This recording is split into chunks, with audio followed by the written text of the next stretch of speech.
Hey, I'm Thomas Barbusca. I was on the Zach Sang Show. We talked about Big Time Adolescence and a bunch of other cool stuff.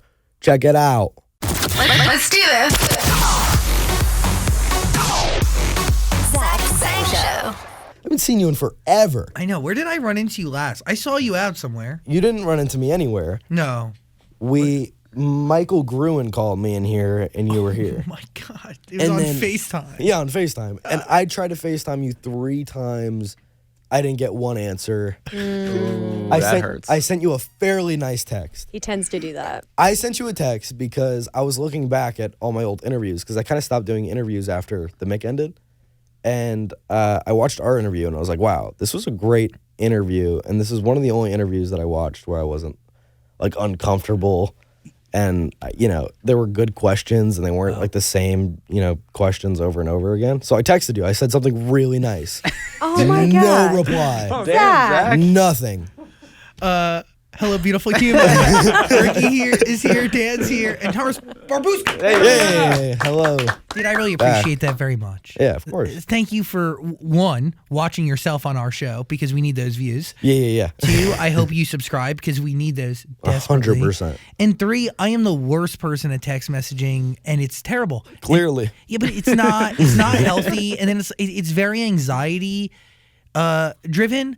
I'm very afraid to text the wrong thing because then I can't take it back or I can't clarify it. And so like I sometimes just shut down or I throw my phone to the side or I get sucked into different portals trying to avoid. It's bad. You don't want to text him anyways. He texts 17 text messages in 1 second instead of just one. I'm never texting you. I'm the worst at ever again. Never. No, now I'm going to be texting you, just really thirsty, looking for something. I won't answer at all after our little last run-in with the leaving me on red. By the way, a lot of people do that. That's okay. Okay, all right. It's fair. I deserve it. So let me. I'll chase. Okay, you chase. I enjoy a chase in many chase, aspects of life. I run. But eventually I'll catch up. Impossible. I'm way too fast, too quick on my feet. Is that true? I'm so fast in New Jersey. Only in New Jersey. When I was only in New Jersey, anywhere else I'm not quick. When I was in New Jersey and I was still going to school, I used to run track. Oh, phenomenally fast. yeah. What's your mile at? Don't worry about it. You don't want to know. you don't want to know what I run. Could you race Dan? I'll race you outside. All right, well, let's set up a race for later. I'm also wearing these. It doesn't matter. You're making excuses Maybe already. give him a little head start. I needed running shoes. He's wearing Chucks. I'm wearing Chucks. We have a lot to get into here. Yeah. Big Time Adolescence. Yes, sir. I haven't seen the movie, but I've watched every trailer out there, read every synopsis, Thanks. and it looks amazing. So cool. So, first question. Do you consider yourself a child or an adult? Legally, I'm a child. But other than that, I feel like I'm an adult. I've been around adults my whole life. Growing up, I've never had like steady friends that were my age. All my friends are older than me. What do you learn from older people around you? I don't know. I mean, you just pick up on things. It's just like it's there and you're soaking it all in. So I was never attached to my phone. I'm never attached to my phone because all the older people around me have never had the phones growing up. So, they haven't been attached to it, if that makes sense. Like I feel more like an adult than a kid, to sum it up. So, I mean, it's kind of interesting. Like some of your major characters, you've played kids, but they've always been hella mature, like Right. adults. Yeah. I mean, Chip is not a kid. Not a kid. Definitely an adult. He's like a how do I say this? I mean, he's like an adult that never grew up, like when I watch him, Do you watch him? Do you watch the show at all? I never watched the show when it was on. I watched a couple episodes of our first season, but we were just working such long hours that when the episode would come on, I'd like not want to watch it. I'd be like, oh, we spent 14 hours doing this episode. I don't want to watch the stress, Brings back bad memories. It brought back stressful memories. But then I watched some of our episodes again, like last year. I said, wow, this was a great show. Why did it end? By the way, had that same conversation with producer Blair in the other room. Very disappointed. Still mourning the loss of Me the too. Mick. I know. It's sad. When you watch back Big Time Adolescence, what do you think? I love it. I've seen it 6 times. Wow. That's a really funny story. Not really funny, but it's an interesting story. Share. Right as the Mick was ending, it was like we were on our hiatus, and my old manager at the time was like, hey, there's this dream project out right now for you, and I really want you to go in on it. I was like, great. I had the audition for 2 weeks, and I was prepping it. And right before I walked into the room, I got a call from our showrunners, Dave and John Chernin. And they're like, hey, Tommy. I was like, oh, shit. I was like, this is where it ends. And they were like, yeah, man, it's unfortunate. It's not coming back. And I was like, oh, okay. It was a really quick phone call. And my heart started beating really fast. I got really anxious, and I was in a world of confusion. And then I go into my dream audition, and there's 2 people in the waiting room. It's me and my best friend Griffin, both going for the same role. And he had just heard about the fact that the show got canceled. So he was like, oh, dude, I'm so sorry. I was like, it's totally fine. Let's not worry about it. He goes, all right. He's like, I have to go in, but I'll see you in a minute. I'm like, great. So I'm still sitting there like completely confused and anxious. And then he finishes, and they're like, hey, Thomas, come in. I'm like, okay, great. I come in. They're like, hey, sorry to hear about the show. They had just found out, too, the second I did. Oh, my God. And I was like, no, it's totally cool. Let's just do this. And they were like, yeah, let's do it. Did it. Everything that I had prepped had completely lost my mind.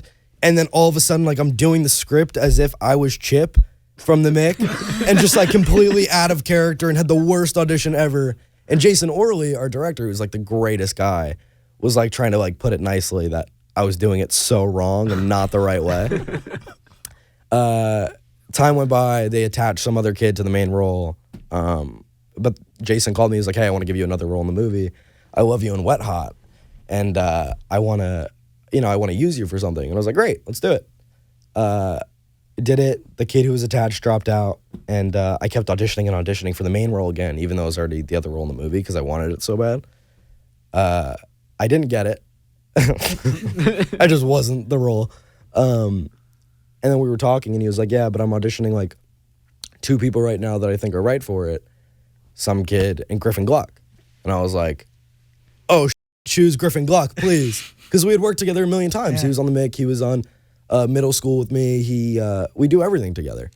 And I was like, yeah, please choose Griffin Gluck. We have amazing chemistry, and he's my best friend. And he was like, all right, great. That's who I was going to choose anyways. And I was like, tight. Ended up shooting this movie in Syracuse for a couple months. And it was the most fun I've ever had on a set. Because I was with my best friend, and like the director was a cool guy, and he was very approachable, and he's like family. So it was the least stressful set I've ever been on as an actor. And it was really cool. Is that an energy that starts as a director, or is that an energy that starts with Pete? I think it's both, because Pete's really involved in the movie. I think he's a producer on it, and I'm sure he wrote a lot of it with Jason. I think they wrote a lot of stuff together. But it was both. I mean, Pete's the coolest dude, and Jason's the nicest guy of all time, and just really wanted to tell a really cool story. I was able to do it. Let's go back to that audition. Yeah.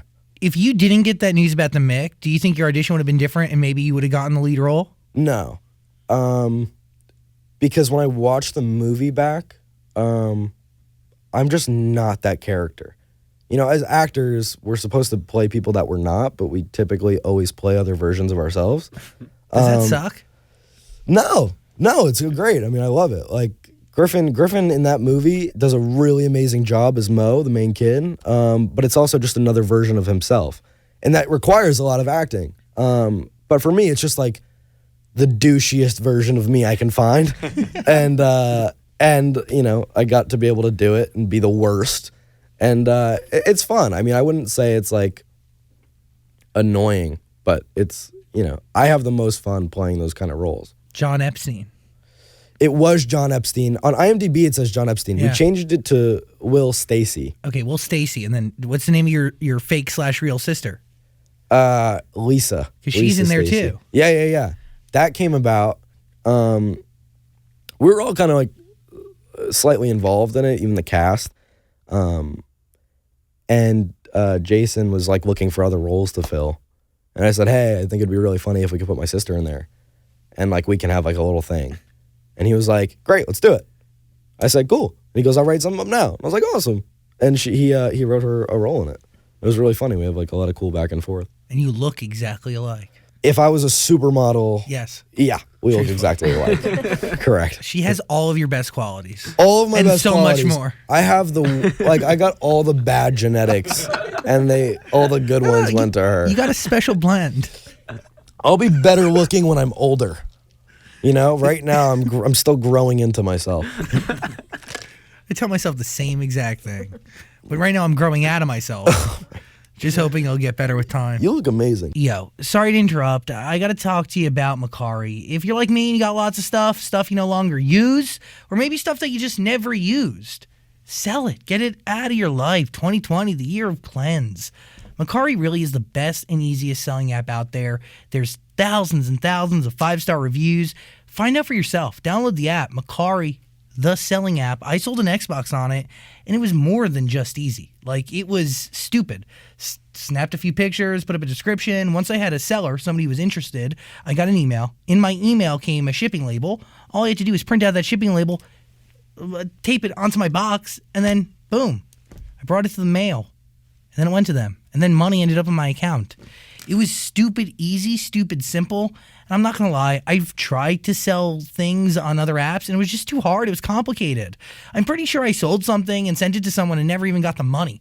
Macari just streamlined everything, took the stress out of it.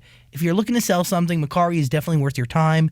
At least take a look at the reviews. I promise. I'm not like steering you in a stupid direction. Macari is legit. Macari, the selling app. Can I ask you a question? Sure.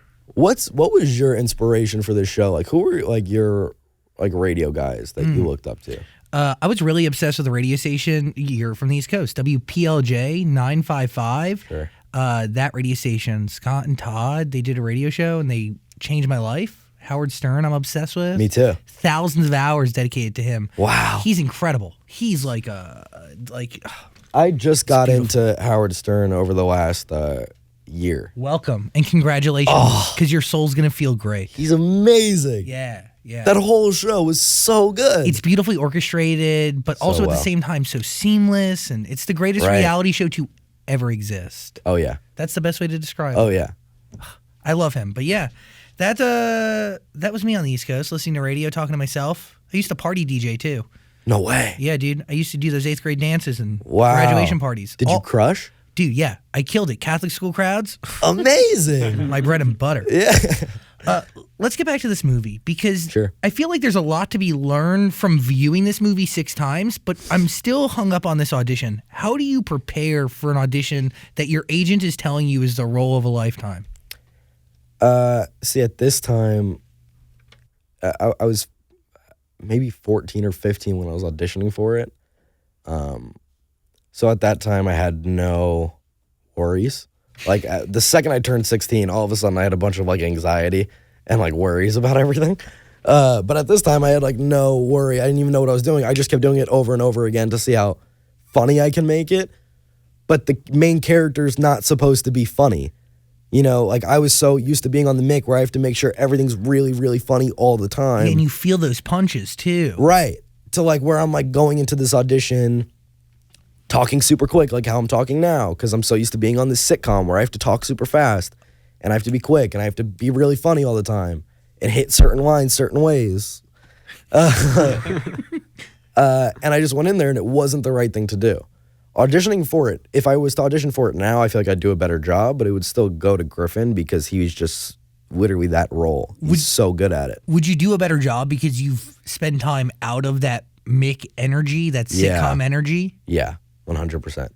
Like I watched the movie now because it was right after, it was a couple months after the show ended. I watched the movie now and I'm like, if I would have done this a couple months later, it would be so different. For better or for worse, I don't really know.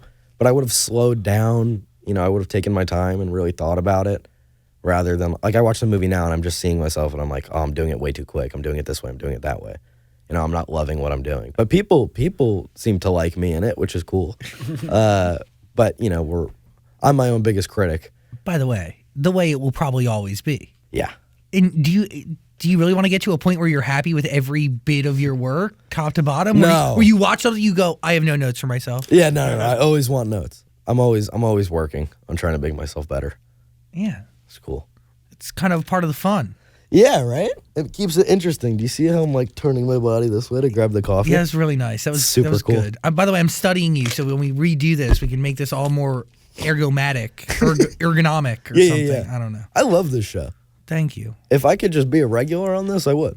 If you want. Can I sit in on your next interview? Yeah, Daniel Zolot makes the rules. Absolutely. Can I sit in one day? Absolutely. You can I'd do whatever love you to. want. Nice. Daniel's the big kahuna around here. And then Yeah? Ricky's second dog. Pretty cool. Ali's third in charge.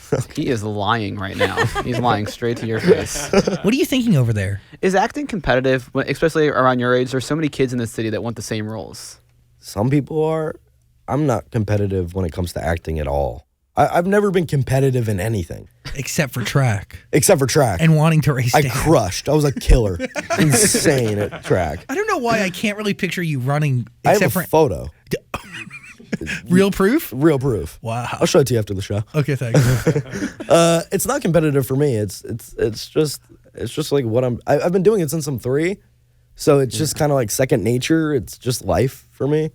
But I've never like felt competitive. Yeah, I just feel like you would go into these auditions. It's the same people every single time. You're like, Yeah. that kid got it the last time, and Right. he's gonna get it this time. And I used to walk into audition rooms because there was a time where when I was younger, when I was like 8 years old, I booked a lot of commercials, and I was just on like every commercial on TV, and I would walk into a room, and one of them, like any of the moms that were in there with their kids, would be like, "Oh, Barbusca's here." But like everybody else has always been really competitive, but I've just been like, if I get it, I get it. If I don't, I don't. maybe that's because you've been booking things and you're successful. Possibly. Yeah. Well, what time you start to realize that everything is at the end of the day meant to be?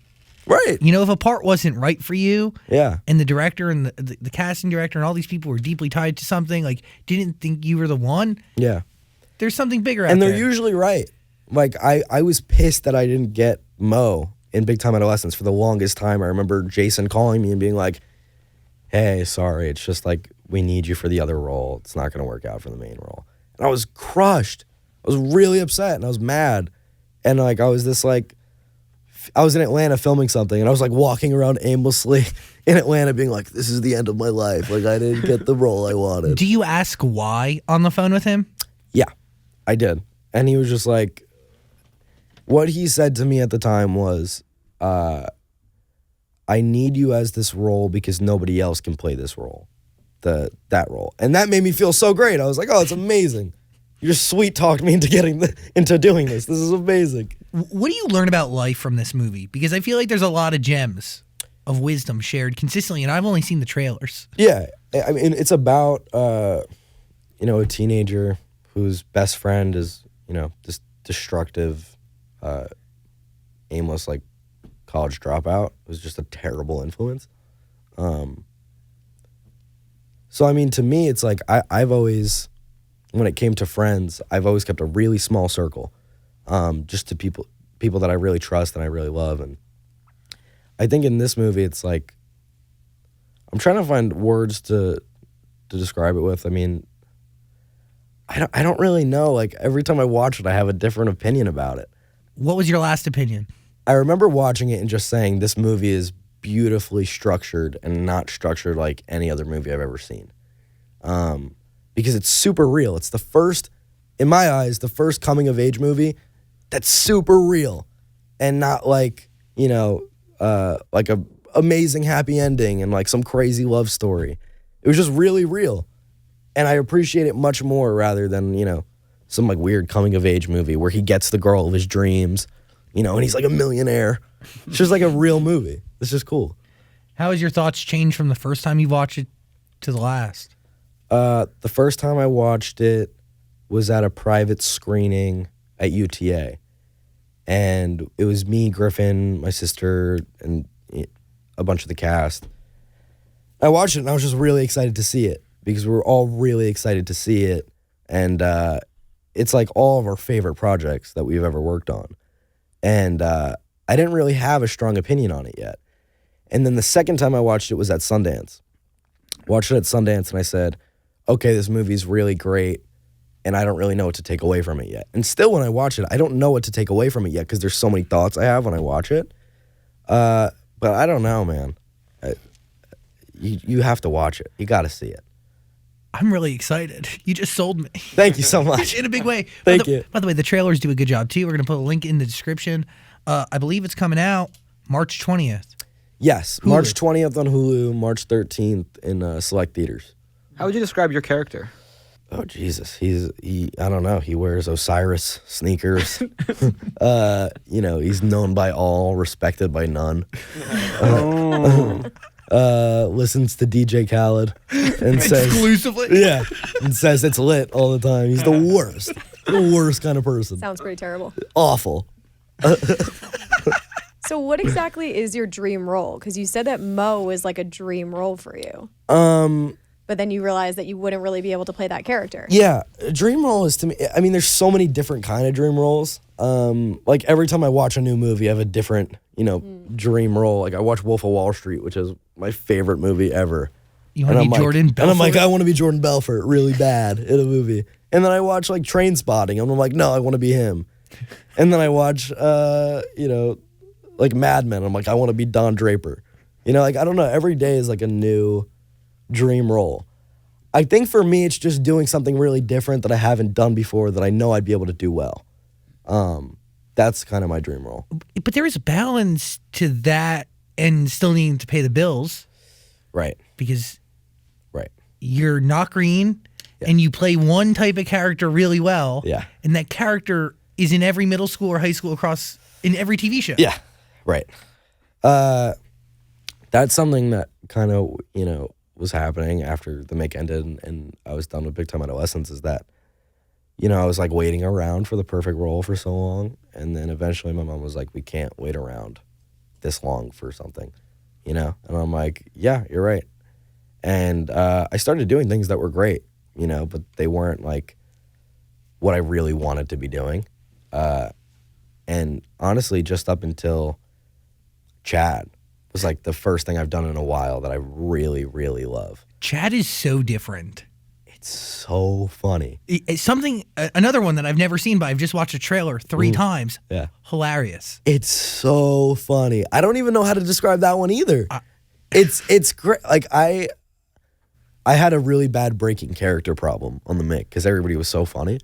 So I'd laugh all the time in the middle of takes, and they would hate it. They'd be like, "Why are you laughing? Stop laughing. We're making a show here. This is costing money." Yeah, we're professionals. Every laugh, this amount of money. Yeah, right. And then I got really good at not breaking, and then all of a sudden I'm on this show, Chad, which is a really, really funny show with amazing people, and I'm breaking again over and over and over again. It's a great show. It's about this 14-year-old boy played by Nassim Pedrad from SNL. Who's just navigating his way through high school and his own culture and, really wanting to be popular and wanting to be loved by everybody. Just by that alone. It's genius. It's so funny. And she created the show. She's one of the showrunners, producer. She does it all. She's amazing. And then you're in there. And then I'm in there. I play this kid, Reed, that she's like madly in love with and just wants to be best friends with. And this is new for me too, is because when I'm acting, I'm always playing like the initiator, if that makes sense. Like Chip, kind of just by what he was saying, was creating his own storylines and saying something ridiculous, and everybody else reacts to what he's saying. This is a show where I have to be playing defense, and I have to work on my reacting, and like learn how to be funny by reacting well, rather than saying something funny all the time. How does that change your process? It just means I need to be 100% focused all the time and ready for anything because she's her. She's she's improving all the time. She's writing new shit every 5 minutes. So are you in character from the second you step onto set and to the second you leave? No, I mean that's something I worked on now after like I was breaking a couple times. I was breaking a lot, and I was like, okay, I gotta be way more serious and take a way different approach to this. And I just have to be on edge, and I have to just convince myself. I never thought I'd have to do this. I just have to convince myself that I'm, this kid Reed, and there's this really weird, awkward kid who's in love with me. I just have to deal with this. So who is Reed? He's like another version of me. I mean, he's me I don't know. I mean, I don't want to say that now because it's gonna sound wrong, but he's like a really cool kid who's in like the popular clique. And all Chad wants is to be popular, and by doing that, he's in with Reed. He wants to be in with Reed. I mean, I'm sure there's much more to it. Just haven't, dived into that yet. Yeah, so when does that show officially come out? I don't know. TBD. It's going to be on TBS, and we should put another link to that show or in the description because it's so good. So many links down there. Yeah, So many links. I'm telling you, they're all worth watching. I wouldn't be saying it's going to be there if it wasn't worth watching. Thank you. Promise. Thank you. What is this? You're going to play Mozart? Is that real? Yeah. You kind of look like Mozart. Thank you. When I read that originally, and then I was like, what the? But you know, Thanks. like the piano guy? Yeah, the piano guy. No, the other Mozart. I mean, it could be a cool kid name. Oh yeah, I'm gonna name my kid Amadeus or Mozart. It's unique and artsy. Yeah, it's new.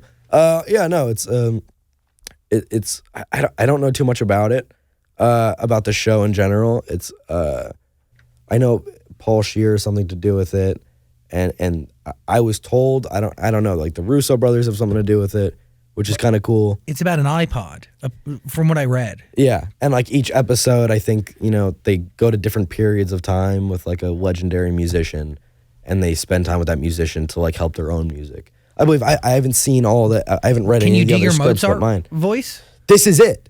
What? This is it. When I got there, I was like, hey, I said, this was super last minute. I'm so sorry.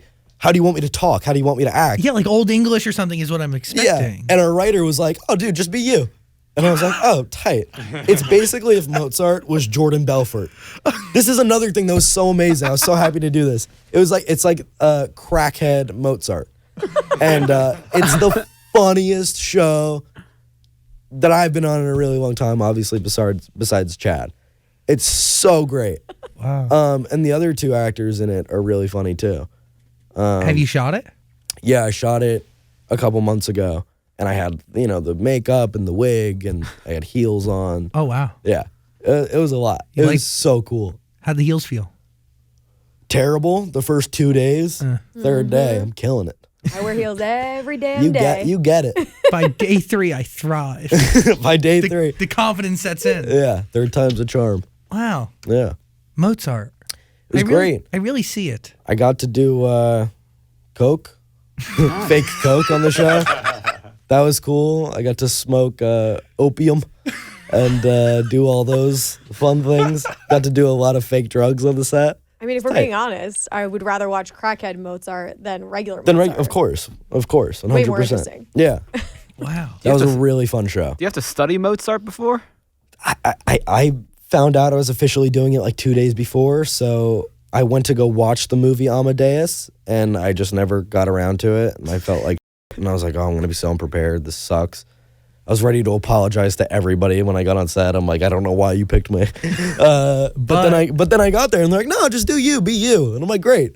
They're like, this is like Amadeus, or this is Mozart if he was like Justin Bieber 3 years ago mixed with like Jordan Belfort. And I'm like, okay, great, let's do it. Scroll Wheel of Time is the name I saw online. Yes. So Yes. coming soon. Coming soon. Wow. You have a lot going on, man. You should be very, very proud. I'm very happy. I'm very happy. For a while I wasn't working as much as I wanted to be. And then all it took was, a couple shows to do that brought me right back up on my feet. It was awesome. And this movie, I'm telling you, this movie's going to be big. It's gonna be cool. How was Syracuse? Great. I'd love Syracuse. It's awesome. Yeah? You like the mall? Love the mall. That's a great mall up there. Don't you bash the mall. I'm not bashing anybody, anything. Love Syracuse. Favorite thing to do in Syracuse? I'm on the radio in Syracuse. There's Come so- on, give them something. There's so much. Syracuse University. Dinosaur barbecue. Good answer. Yeah. It's a good cast though. If you're stuck in Syracuse, it seems like good people to hang out with. Yeah, no, we were fine. We were all chilling. Hey, Pete and Machine Gun Kelly, Yeah. Jon Cryer. Oh, he's the best. What do you learn from him? I didn't get to I didn't get to work with him, but I was on set with him, and I mean, this was the first time where I was on set, and I would stay after I was done working to watch everybody else. And what I learned from Jon Cryer is, oh my God, he's so much better than all of us. you know, he's a seasoned vet. He's amazing. He was on 2.5 Men for however long, forever. But talk about like getting so into like a way of doing something, and then breaking out of it. I mean, he had a lot of great roles post 2.5 Men. Oh yeah, and he's playing Lex Luthor in Supergirl or something like that, right? Yeah. No, I mean, I just realized it. I mean, obviously on set I realized it, but I realized this a lot.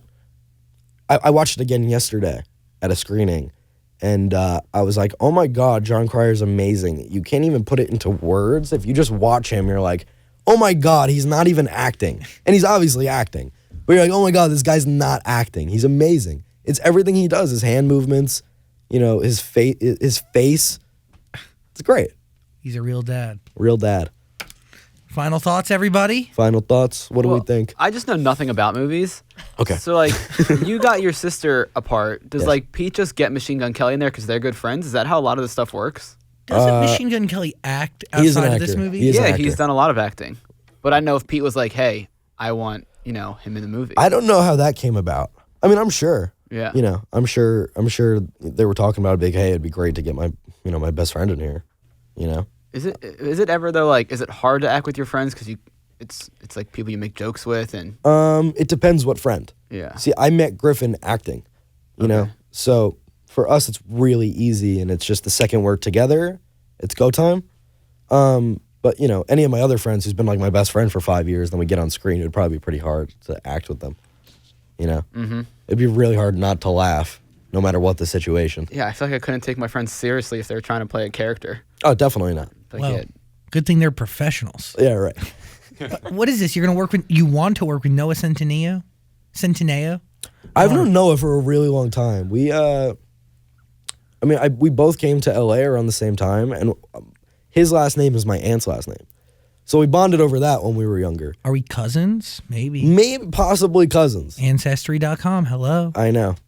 Never used it. I'm scared to go on it. I don't want to go on it. I'd rather it be unknown. Let's keep it a mystery. Let's keep it a mystery. So, I mean, maybe there's a vibe there. Maybe there's a movie. Maybe the next To All the Boys. Maybe. He's a great actor, you know. I mean, right now he's doing those movies, but I could see him do like amazing dramas in the future. You know, just sitting down having a conversation with him, I can tell he's an amazing actor, and he's obviously great in those movies. But I want to see him do something like crazy. And there is no competition there because you can't look at him and be like, we'd play the same roles. Maybe because he's 7'5" and 23, and 3'11" and 17. That's it. 311. 3'11". We'll keep it there. 3/11. Today's March 11th. Wow. Yeah. Look at that. That's a sign. That is. Big time. It's pretty weird. Big Time Adolescence. That is the movie. It is on Hulu as of the 20th, 13th. It's going to be in theaters. Yeah. What a great time to be alive. So the fact nice. that you can have the theater release and a week later it's going to be available for streaming. It's so cool. That's the dream. Yes. They did that with Irishman.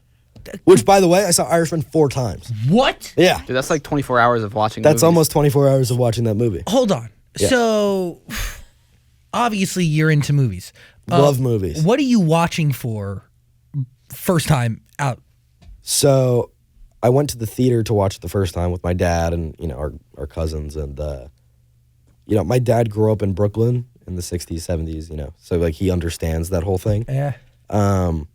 And that's our thing. We, like, watch mob movies together and watch mob stuff together. We bond over it. And we saw it. And the first time I watched it, I was sick and, like, I was, like, throwing up in the theater and had to go to the bathroom really bad. Beautiful. Yeah, beautiful. Couldn't focus, bad headache, went really late.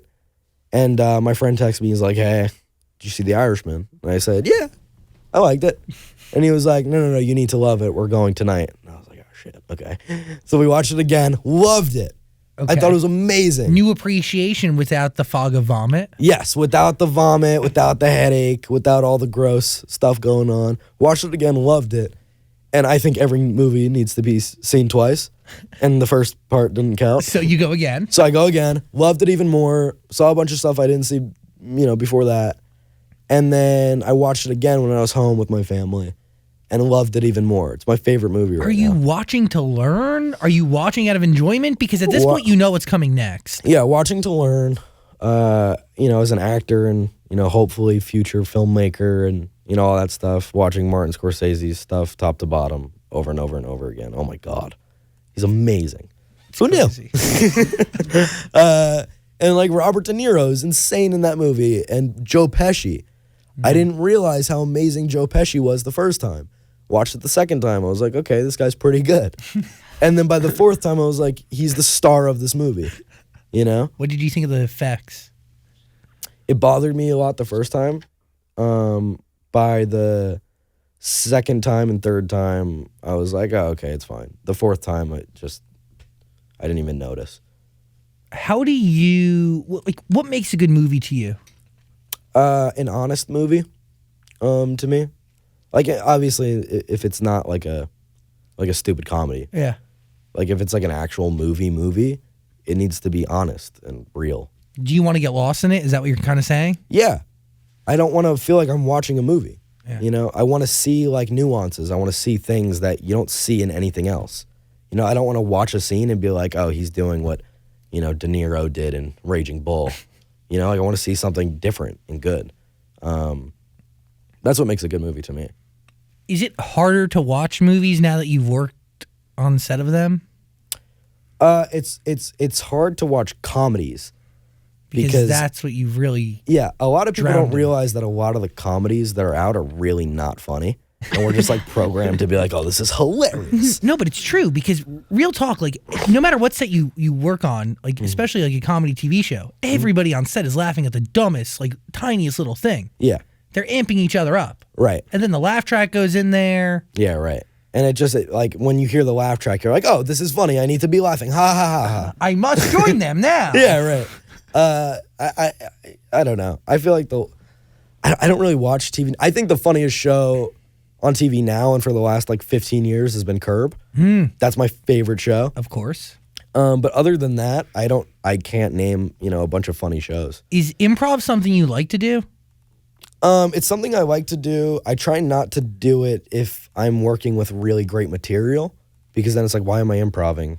There's no need for me to be improving right now. Like on Chad, I don't improv because the material they give is so good. I never improved on the Mick because the material was so good. Yeah. But it depends. Like on Big Time, the material was great, but we had a lot of stuff to play with. Yeah. So me, Griffin, and Jason would sit in a room and be like, hey, let's like reconstruct the scene a little bit. You guys have fun, figure out what you want to do. It'd be great. So there's a scene with me, Brielle, and Griffin that we came up with on the spot like 5 minutes beforehand we went into it. There was less improv. I mean, there was improv, but more so like we reconstructed what we were doing right before we did it. That's cool. And then went into it. So there's a bunch of scenes in the movie that me, Griffin, and Jason just sat down and kind of like rewrote around a little bit and just went into it and did it. And that's in the final product. Did you say that's your favorite scene from the movie? No. There's this scene with Griffin in the movie. It's really cool. He's just underwater and they play really great music. There's a lot of cool stuff happening. That's my favorite scene in the movie. And when people see it, they'll know the scene. They're like, oh, it's my favorite part too. It's really cool. Big time Adolescence. Yeah, buddy. Watch it. Do you want to do a show like Curb, all improv? Can you handle it with your experience? Yeah. Oh, yeah. I would love to. I was supposed to do Curb a couple years ago, and it fell through because of like scheduling stuff. But my dream is to work on Curb. How was that audition? It's so funny. I was in the audition room. It was I was actually kind of nervous for this. I've never been nervous for anything other than this in the Big Time audition. What did they give you? Nothing. Yeah, is that why you're nervous? No. I was more so just anxious at the situation I was in, that I'm sitting in a room with, my favorite writer of all time. Larry David, who's the best. And, I went in, it was him, a bunch of producers, and Jeff Garland. Jeff Garland was like, all right, you guys are at a dinner table, and your mom gets up to leave, and now you're with Larry. I'm like, cool. So then we improv'd for like 25 minutes, and then he was like, cool, that's it, you're done. And I was like, oh, great, nice to meet you. He was like, yeah. and then the next day I had booked it, but I couldn't do it. Something with the Mick was happening, and Can I ask which episode? it was last season. It was the one with oh God, I would have played his then girlfriend's at the time's kid. I Yeah. know that episode. Yeah. I don't remember it off the top of my head, but it would have been really funny. And unfortunately, it just fell through. That's cool. Yeah. That's sort of that type of storytelling is, I don't know, it's really different. Very impressive. Yeah, right? To be able to create a whole episode around improv and just right before a scene be like, all right, we're talking about this now. And then still be able to tie everything together Yeah. from the top to the bottom. I'm sure. I mean, I don't know because I've never worked on the show. Stories are plotted out based on, I've watched his interviews obsessively. Yeah. There's not a ton of Larry David talking at length on it, but Yeah. Right. There's a few. Yeah. That's very impressive to me. Oh. That's more impressive to me than like writing a whole script and having it tie in. Yeah. That's wild. Because it's complete and total confidence and comfort in your character. You know what I Yeah. mean? Like the universe is just so natural. Yeah. It's sick. It's insane. Thoughts? No. Thoughts? I have one last question. Sure. I saw something about this alien show that you were supposed to have a part on for like a family of aliens that are in Middle America. Solar opposites. Yes. Yeah. So That's pretty it's cool. a cartoon, right? Yeah. So you're doing voiceover.